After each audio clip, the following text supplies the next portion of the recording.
শ্রেয়া ঘোষালকে কেন আমরা এত ভালোবাসি জানেন? তার একটা কারণ অবশ্যই তার মিষ্টি সুরেলা কণ্ঠ।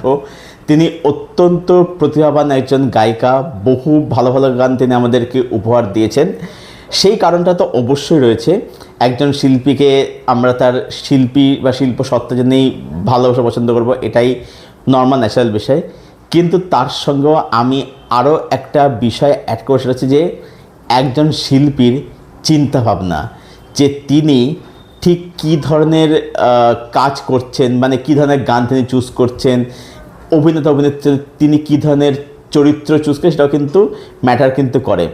কারণ ব্যাপারটা হচ্ছে কি, যে ভালো অভিনেত্রী বা সিঙ্গার যেমন একজন মানুষ এরকম হয়, সেটা যার যেমন একটা আর্টিস্টিক ভ্যালু, একটা শিল্পী সত্তা, পাশাপাশি তিনি কি ভ্যালু অ্যাড করছেন সোসাইটিতে, সেটাও কিন্তু ম্যাটার করে।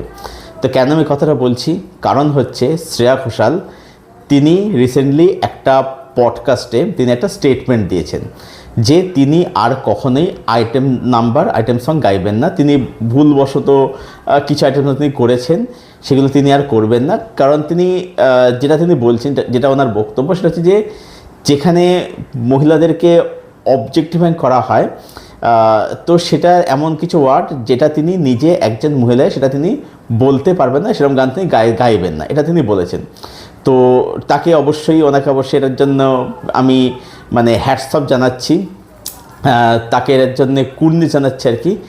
এবারে কেন এটা দিয়ে শুরু করলাম, কারণটা হচ্ছে একটা গান বেরিয়েছে রিসেন্টলি, ছবিটার নাম হচ্ছে কেডি দ্য ডেভিল, সিনেমাটার নাম, যেখানে ধ্রুবা সারজা বলে একজন আছে, ঠিক আছে, যাকে দেখতে খুব গামবাটের মতো দেখতে একদম, মানে অনেকে কেজিএফ সময় বলেছিল যে রকি ইয়াশকে তার বমি লাগে, যদি ইয়াশকে যদি কারো বমি লাগে, এই ধ্রুবা সারজা দেখলে বমি লাগবে না, ডাইরেক্ট বমি হয়ে যাবে। একে এতটাই আগলি, একটু কুৎসিত দেখতে আর কি, ঠিক আছে।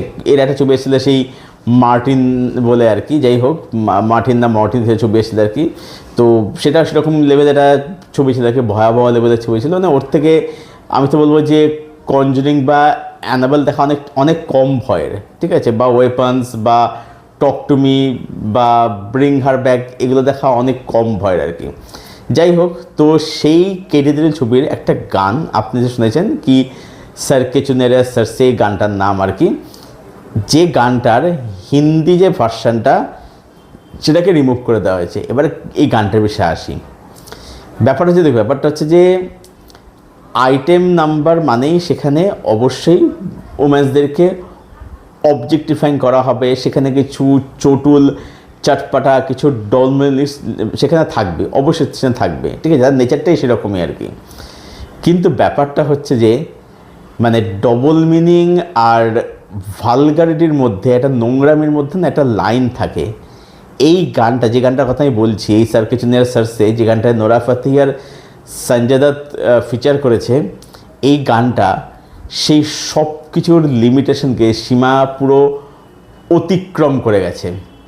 মানে আমি যখন গানটা শুনছি, হিন্দি ভাষা যখন শুনছি এখন আর কি, এখন তো গানটা নেই, গানটা আপনারা দেখতে পাবেন না, তার লিরিক্স এইগুলো, লিরিক্স কি, पहले उठाले अंदर वो डाले, नीचे एक बूंद ना गिराए, তারপরে কি, सीधा करके निकाले, मुझ पर ना गिराए, मुझे लगता है डर, চুষ লে আর চাটলে। মানে আমি ভাবছি যে এগুলো কি। প্রথম কথা হচ্ছে যে দেখুন, ব্যাপারটা হচ্ছে যে নোরা ফাতেহি সে কী জন্য মানে পপুলার হয়েছে, সেটা মানে সবাই আপনারা জানেন, ঠিক আছে। আমি ভাবছি সঞ্জয় দত্ত এত ভালো একজন অভিনেতা, সঞ্জয় দত্ত ওখানে কী করছে। মানে ব্যাপারটা হচ্ছে যে আমি যেটা বুঝতে পারছি যে মানে সন্ধ্যাবেলা করে বাড়িতে মানে জলপানির আসর বসে, তো সেই টাকাটা তাকে তুলতে হবে আর কি, ঠিক আছে, বড় সড়ো করে পাঠিয়ে দিতে হবে। ও মানে এখন মানে ওই নেশাতে মানে এতটাই বুঁদ হয়ে গেছে, মানে যা পারছে তাই করে যাচ্ছে। আর সঞ্জয়তে এটা কী স্টেপ করছে, ওই লুঙ্গি নাকি ধুতি না কি পরে আছে, যেটাই হোক কিছুটা পরে আছে আর কি, এটা পরে কী স্টেপ করছে। মানে ভালগারিটির লিমিটেশন থাকে, লিমিট থাকে। আপনারা ভোজপুরি অনেক গান শুনেছেন, ঠিক আছে, এই যে একটা গান খুব ভাইরাল হয়েছে, ওই টুট যায় রাজাজি, এটা কিন্তু ডবল মিনিং গান, ঠিক আছে। বা ধরুন এই যে কামারিয়া করে লাভ করে, এই গান, এগুলো হচ্ছে ডবল মিনিং গান। বা ধরুন এই যে এ রাজা রাজা রাজা, এটা ডবল মিনিং গান। কিন্তু ব্যাপারটা হচ্ছে যে মানে এই গানটা মানে যেভাবে লিমিটটাকে পুরো ক্রস করে গেছে, এখন মানে আমি তো বলবো যে ভোজপুরি গানেরগুলো মানে এখন লজ্জা পায়, যারা এই ভোজপুরি গানগুলো যারা বানায় তারাও লজ্জা পেয়ে এইসব গানগুলো এই গানটা শুনে তারা ভাববে যে না, আমরা এর থেকে অনেক মানে সভ্য আছে আর কি। মানে সিরিয়াসলি দেখুন, ব্যাপারটা হচ্ছে যে মানে আইটেম সং নিয়ে আমার কোনো বাস্তব আপত্তি নেই। দেখুন, শ্রেয়া ঘোষাল যেটা বলছে এটা তাকে অবশ্যই কুর্নিশ আমি জানাচ্ছি, তাকে হ্যাটস অফ, তিনি তার সিদ্ধান্ত নিয়েছেন। কিন্তু ব্যাপারটা হচ্ছে যে দেখুন, আইটেম শুনতে ভালো লাগে, মজা লাগে শুনতে, তার লিরিক্স বা তার যে টোন সেটা সময় নাচের হবে, ক্যাচি হবে। এবার ব্যাপার হচ্ছে তার মধ্যে একটা ক্রাফট তো থাকবে। আজকে ধরুন হেলেন তিনি জনপ্রিয় বা তিনি লেজেন্ড হয়েছেন শুধুমাত্র আইটেম সং করে। আপনি বলুন না যে হেলেন কটা সিনেমাতে তিনি মানে একদম মানে পুরো একটা ফুল ফিচার রোল তিনি করেছেন, তিনি যে কটা ছবিতে অ্যাপিয়ার করেছেন সবই যে সেগুলো ম্যাক্সিমাম আইটেম নাম্বার, ঠিক আছে। এবার ব্যাপার হচ্ছে হেলেনের মধ্যে সিলেক্টিভ ব্যাপারটা কিন্তু এমনি ছিল, ওটার মধ্যে বাই নেচার ছিল, ঠিক আছে। তারপর ধরুন জিনাত আমান বা পারভিন বাবি, এদের মধ্যে কিন্তু এই ব্যাপারটা কিন্তু ছিল, ঠিক আছে। আপনি দেখবেন যে আইটেম নাম্বারে কী হতো, মানে সবাইকে নেওয়া হয় না, যাদের মধ্যেই মানে প্রেজেন্সটা আছে বা যাদের মধ্যে ওই সিলেক্টিভ ব্যাপার আছে তাদের কিন্তু নেওয়া হয়, ওকে। তো ব্যাপারটা হচ্ছে এখানেই। তো এবার সেই গানগুলোর মধ্যে ডবল মিনিংয়ে থাকতো, যেমন ধরুন এই যে চলিকে পিছে ক্যা হে, বা ধরুন হচ্ছে এই কী জানো মুচকুরান যে মাফ কানা, কারণ হচ্ছে যে গানটা ছিল গলতি মারে সে হো গাই, সব ডবল মিনিং গান কিন্তু এগুলো, ঠিক আছে। বা ধরুন ইভেন রোজাতে একটা গান ছিল রুকমানি শাদি কে বাদ ক্যা ক্যা হওয়া কন হারা কন যে খিড়কি মেসে দেখো যারা, এটাও কিন্তু ডবল মিনিং কথাই কিন্তু বলছে, হিন্দি লিস্টের কথাই বলছে আর কি, ঠিক আছে। তো এগুলো ছিল। এবার ব্যাপার হচ্ছে কি যে সেগুলোর মধ্যে ডবল মিনিং থাকলেও সেগুলো কিন্তু মানে অ্যাটলিস্ট ভালগার জায়গায় যেত না। যেমন ধরুন একটা গান ছিল সালমানের সুস্মিতার গানটা ইয়ে ছিল আর কি, ছবিটার নাম যেমন ম্যানে প্যার, হ্যাঁ ম্যানে প্যার কিউ কে ছবিটার নাম ছিল, সালমান ক্যাটরিনা ছিল আর সুস্মিতা সেন ছিল। তো সেখানে একটা গান ছিল লাগা লাগা লাগালে, এটা হচ্ছে ডবল মিনিং একটা লিরিক্স ছিল আর কি। তারপর লাইনটা কি লাগা প্রেম রোগ, ঠিক আছে। তোরম করে কিন্তু এরকম ফ্লিপ করে দেওয়া হয় যাতে গানটা কখনের ভাইরাল গান না হয়ে যায়। এখানে ডবল মিনিং কথা, এখানে পুরো তো মানে সিঙ্গেল মিনিং, সেটা ভালগার তো হচ্ছে, এবং ভালগারিটির সমস্ত মানে যে লিমিটেশন, যে বর্ডার, সব কিছুকে ক্রস করে যাচ্ছে। মানে আমি অ্যাকচুয়ালি ভাবি যে দেখুন, আমি দক্ষিণ ছবি দেখতে পছন্দ করি, আমি কান্নাড়া ইন্ডাস্ট্রির কেজিএফকে অ্যাপ্রিসিয়েট করেছি, সেখানের কান্তারা চ্যাপ্টার 1, তারপর ধরুন দিয়া, ঠিক আছে, বা ডক্টর শিবরাজ কুমারের পুরনো ছবি আছে ওম, ঠিক আছে। আমি কিন্তু সেখানকার বহু ভালো ছবি আমি কিন্তু অ্যাপ্রিসিয়েট কিন্তু করেছি, ঠিক আছে, এবং আগামী দিনেও করবো। কিন্তু আমি একটা দেখেছি যে ওদের ওখানে সবচেয়ে যেটা হচ্ছে তেলুগু ইন্ডাস্ট্রিতে যে মহিলাদেরকে প্রচণ্ড অবজেক্টিফাইং করা, ঠিক আছে। এটা আমি বহুবার দেখছি তেলুগু ছবিতে সব বেশি হয়, তামিলেও আছে, তেলুগুতে বেশি হয়। মানে আমি এটা ভাবছি সত্যি যে যেখানে আজকে পৃথিবী এত এগিয়ে গেছে, এই অস্কার হলো, অস্কারে একজন মহিলা সিনেমাটোগ্রাফার তিনি অস্কার জিতলেন, ঠিক আছে। বিরাট বড় সব অ্যাচিভমেন্ট, বিশাল একটা ব্যাপার।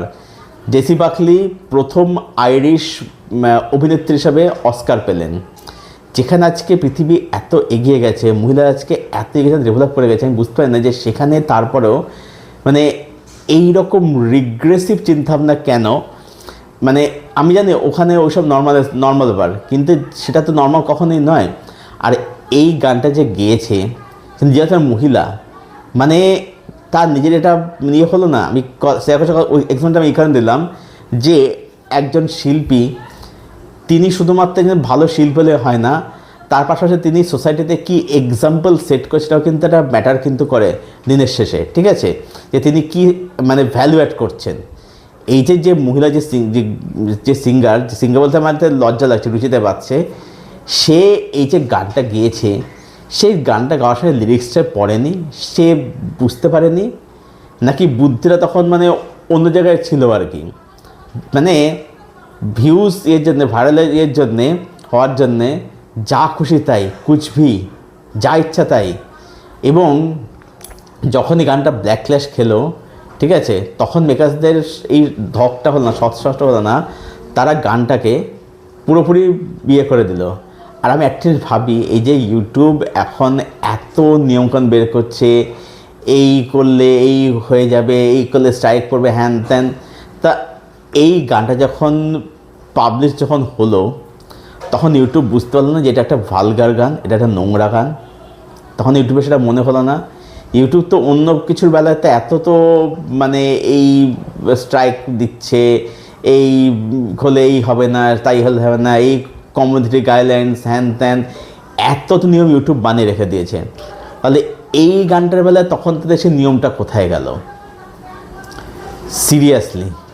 সিরিয়াসলি তো আপনাদের এই বিষয়ে কি মতামত, কি ওপিনিয়ন, সেটা অবশ্যই কমেন্ট করে জানাবেন। আপনার কমেন্টের উত্তর আমি অবশ্যই কমেন্টের অপেক্ষায় রইলাম। আর এই পুরো আলোচনা, পুরো ভিডিওটা যদি আপনাদের ভালো লেগে থাকে, ভিডিওটাকে অবশ্যই লাইক করবেন, শেয়ার করে চ্যানেলটাকে অবশ্যই সাবস্ক্রাইব করবেন। চলুন ভিডিও এখানে শেষ করছি, দেখা হচ্ছে আপনার সঙ্গে পরের ভিডিওতে। Till then stay best, keep watching good content.